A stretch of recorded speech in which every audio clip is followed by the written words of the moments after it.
Well, 1 week on from that incredible victory, we've just about come back down to earth in time for the season finale at the Nashville Superspeedway. Welcome to Practice 1 on FS1. Here's such an exciting race here last year because, as you can see here from PNC Bank and Scott Dixon, well, this place is bumpy. And no bigger a bump than right here in turns 3 and 4. Just look for that big rectangular patch. Boom, right there. In fact, you can see the camera shock. It is a violent and frankly intimidating bump if you're going 190 miles an hour. You guys took a couple of laps around this track yesterday with the champion, Alex Palou, one of the smoothest drivers out there. But you guys were telling me last night, even with him at the wheel, that bump is pronounced. It's such a unique racetrack in the IndyCar schedule. The only concrete oval that we've got, and the way you put down concrete is in blocks. It's in sections. So every one of those seams is a tiny little bump. And with the way these IndyCars are set up, super, super tight, super stiff suspension. As we, again, we're so happy to have the driver's eye back from Fox here at Nashville. We're on board with Colton Herta now in the Gamebridge car for Andretti. And it's tough to see the micro bumps and kind of undulation that the drivers are feeling. That big one in 3 and 4, though, like you say, Townsend, very pronounced. Even in the Honda Civic pace car, you can only imagine what it's like at 200+ miles an hour in an IndyCar. Bump is really bad. Bump very bad. The guys that are getting through turn 4 with the bump are seeing about a half car higher than those that are getting upset by it. That's the voice of Matt Long, the spotter, coming on and giving some important feedback for Connor. Now, yesterday, I asked Alex Palou to run us a little bit high in the pace car over that bump so that we could feel it. And frankly, it didn't feel any less as you see Colton Herta riding through there and you see the big compression. James, I don't know if you agree, but when we ran a half car width higher in the pace car, it felt just as violent. Yeah, it absolutely did. And you can see there as we watch O'Ward, he hits it and the car immediately shifts about 1/3 of a car width up the racetrack. And you can kind of see right there where that kind of black mark is. That's where the car's really bottoming out. This section here, it's actually it's a dip. It's not even a bump. So it dips down and then it's on that tail end. So right there again, where the cars are bottoming out, and it just upsets, it lifts the car a little bit off and slides it up.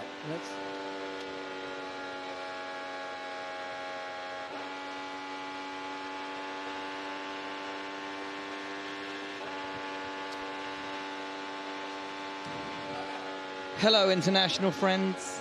Back on board with all. Oh, look at that. Almost wrenched it out of his hand. Little sketch moment there. I do love this shot, guys. You just get such a good sense of what it's like from behind the wheel. Get a good look at all the data that Will has access to, that he's viewing. So he's going off lap times. You can see in the top right of the screen. It's kind of hard to illustrate because he's moving, but that's a lap time here. That's going to be a time delta on the left-hand side. You got your gear indicator right there in the middle. He's making an engine map change there. Maybe it could be a hybrid change as well. One thing I love about Team Penske and their steering wheel is they have their own font type. And that is a Team Penske font type programmed into the wheel. That's big baller stuff. It's the little details. Love that. The little details. What does that say? Something 2 or 12 to off or something like that. This is a great view here. Who are we on board with? That's Santino. Richie. When he gets onto the back straight, so right here, two-stage pit speed limit there. You see it says high speed right here because that's now the 90-mile-an-hour section. Is that a Team Penske font type that is part of the technical sharing? Could be. Could be. How cool is that? But they don't have the same thing that Power had in the same position. But there's different pages for these steering wheels, and drivers can opt for practice modes, qualifying modes, race modes. Connor Daly running an All-American Rejects livery this weekend. One of a number of drivers to have a new livery for the final race. Question marks over whether Connor will return to IndyCar next year. Whew. We are at that point. I'm crashing every time I hit the bump. Yes, so yeah. we got a box. That's a fair comment. That looked sketch factor 10, Townsend. He hit that bump. We'll try and get another look at it, and it just absolutely launches the car up the racetrack. So, you know, at an oval, you're not used to worrying so much about bumps. These are normally pretty smooth surfaces. Iowa kind of the exception, but just watch the car here hits it. Immediately, big wiggle, chasing it up the racetrack. Let's watch his hands inside the car. See that correction, and it just puts you offline. You go up higher. There's less grip. It's just it's a domino effect. And that is exactly what you should do as a driver in practice on an oval, is come straight to the box. That will not fix itself over time. That's not something that Connor Daly can just drive around or adjust around. That's a systemic heave issue to the car, spring, damper, toe, geometry. Who knows what it is, but as a driver, you're going to come in, give that feedback.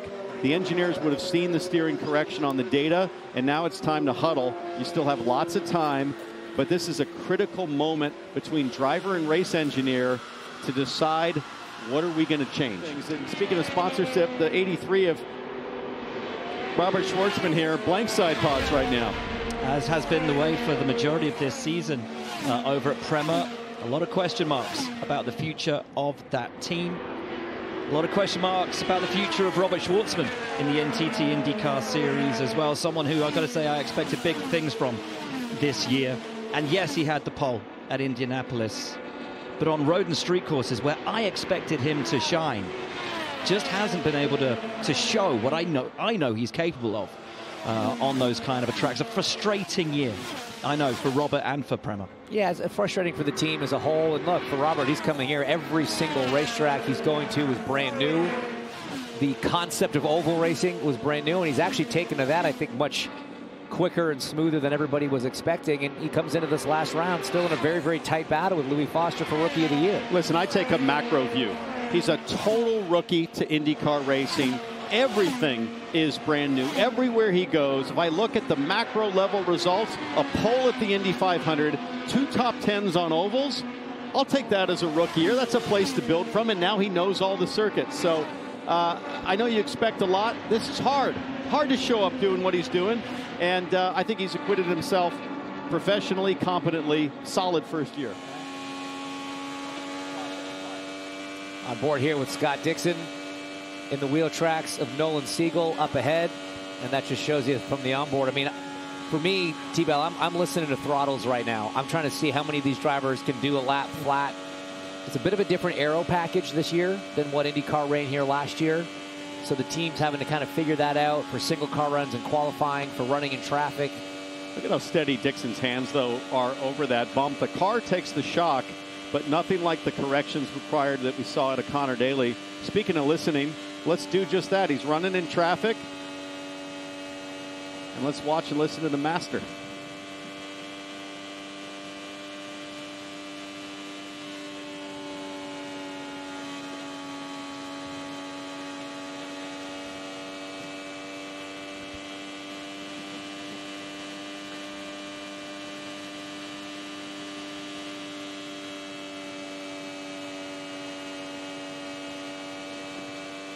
Santino Ferrucci running ahead of Dixon there. It's amazing watching this on boards and how Dixon, as we know, is just fingertips until you hit that bump and he's gripping. Great run there off of 4 to get around Santino. It seems like the car, it hits the bump. It's an aggressive kind of shock that you can see through the camera there, but what I like about it is the steering wheel doesn't really move. You can feel that vertical oscillation because of the way his head moves. He's hitting the bump, but it's not upsetting the balance too much, which is huge. Georgia. McLaughlin up into the top 10. Newgarden down in 18th, Power 16th.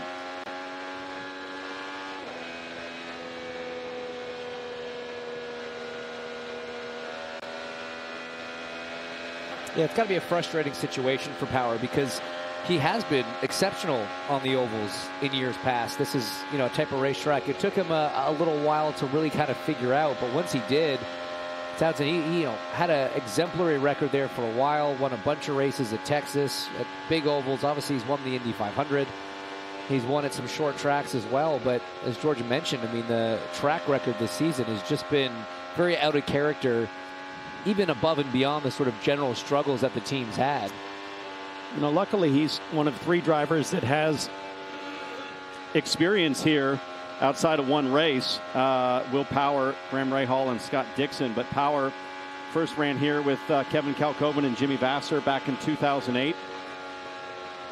Started 14th, finished 11th, but last year things were going great until those seatbelt issues. Started 4th here last year. His teammate Scott McLaughlin just went to P9, so maybe this is a qual sim for Will Power. It doesn't look like with the amount of lifting he has mid-corner. I hope not, based on that throttle trace. Yeah.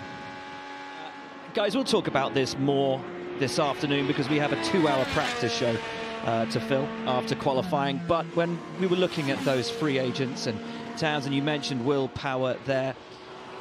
The key to the driver market, which had looked to be relatively stable just a few weeks ago, now seems to have shifted dramatically because there are rumors, and these kind of rumors never appear. There's no smoke without fire, traditionally. That we could see an opening at Andretti. And we have so many drivers that are in play for positions, not just the 4 we've seen on the track, but I'm thinking about Dennis Hauger as Indy Next champion. I'm thinking about Romain Grosjean, who spent the year as a reserve at Prema and wants back into the series next year. Drivers like Linus Lundqvist sitting on the sidelines this year, maybe even a Yuri Vips. There are so many drivers who want in and want a position in the sport. We may have a free seat at Penske. We may have a free seat at Andretti, because this guy potentially, and this Wild, may be leaving IndyCar to head off in search of his European dream. James Townsend, I don't know what you make of these stories and you make of these rumors, but who holds the key right now? Is it Colton? Is it Will? Is it either? It might be Colton's team boss, Dan Tauris, who owns now a brand new Formula One team in Cadillac Racing that'll start in the 2026 season. And listen, Formula One rumors for Colton Herta, nothing new. He's raced in Europe before in the junior categories. He's never been shy about talking about his aspiration to go test himself in F1. The problem is he doesn't have an F1 super license. He doesn't have the points. And this season is not going to yield the points for an F1 super license.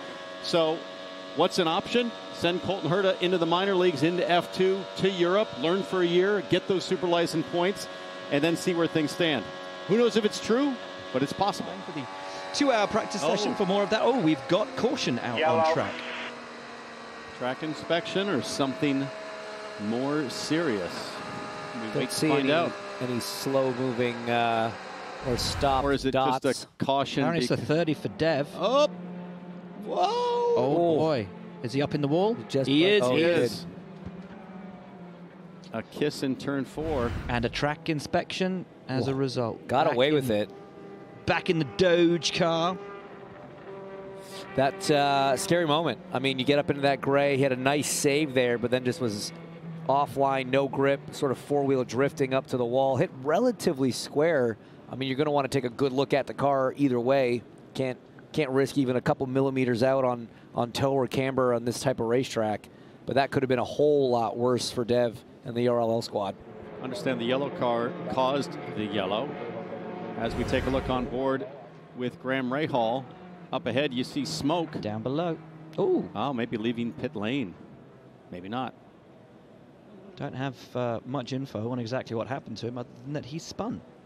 I bet Graham's saying, hey, Alex, why do you roll smoke? And the question is answered there, rolling off of pit lane. It's interesting because he's still in the 90-mile-an-hour pit lane zone, I think, there. By the way, terrifying as a driver, both on track at speed. If you're Graham Rahal, it was an Alex of another kind that had that issue way back in the day in Lausitzring, Germany. Yeah. That caused one of the scariest crashes in IndyCar history, as you see the flat spot there on both the left front and right front. This is your top of the time charts right now. The Sam's Club livery, new partner for this program for this weekend. James, you brought up such a great point yesterday when we took the lap with Palou, and we were both looking at each other in shock at just how bumpy, reminder of how bumpy this track is. And I thought you made a great point. Concrete, bumpiness, where else do we race on concrete with bumps? Street circuit. You said, you know, I think that's why Andretti's actually so good here, because they're so strong in terms of their damper program on street circuits. I thought it was an excellent point, and it's no surprise that you see Kirkwood and Herta. And where's Ericsson running right now? He's all the way down in 17th, but at least for these two guys, a lot to be said for the ride control they have over the bumps. 5 minutes remaining. McLaren to the fore. O'Ward first, Lundgaard third. It is a busy racetrack right now, guys, with 3 minutes to go.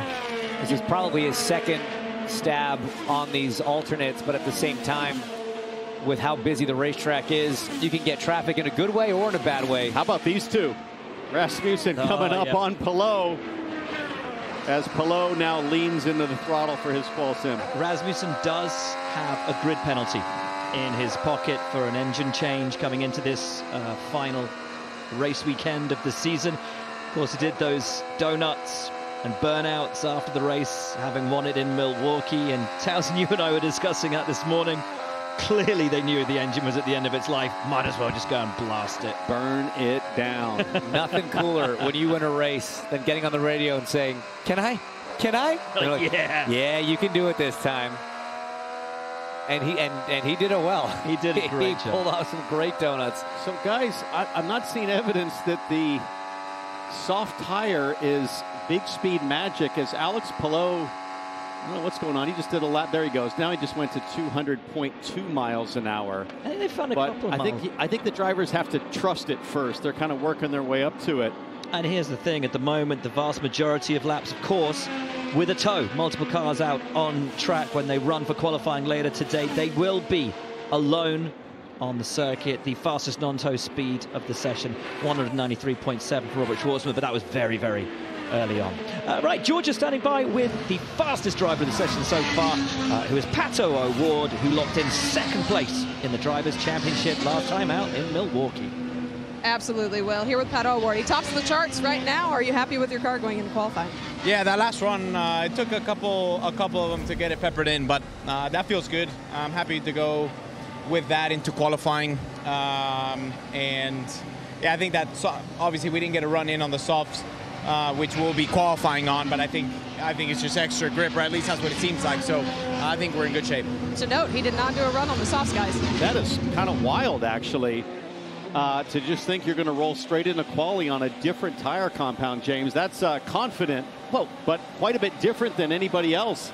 And that's a hell, if he didn't run the soft, that's a hell of a lap. That's 0.4 up on the closest driver to him, who was running the soft. Yeah, but nowhere on the non-tow, so you can time a tow just perfectly here and it can pay off. But I'm really surprised. Are you to hear that O'Ward didn't do a single lap on the softs? I am. I mean, look, at the end of the day, we have another practice session after qualifying in terms of tuning the cars on the two different compounds for the race. But next time we're on track, it's qualifying on the soft tire. I'm not entirely sure why they didn't kind of make that more of a priority. And Alex Palou, 16th quick, and we know he did run on the soft tire. And that said, this is part of having multi-car teams, right? His teammates, Lundgaard, Siegel, you assume that they did, at least one of them got a chance at it, so that way there's some data on what the balance shift is, what the grip level difference is, and they can tune in the 5-car for O'Ward accordingly. All three McLarens in the top 10. O'Ward first, Lundgaard third, Nolan Siegel seventh. And I love this format for the weekend. 1 hour of practice is in the books. And that is it. Next, they must qualify for the final round of the 2025 NTT IndyCar Series season. We'll see you later today.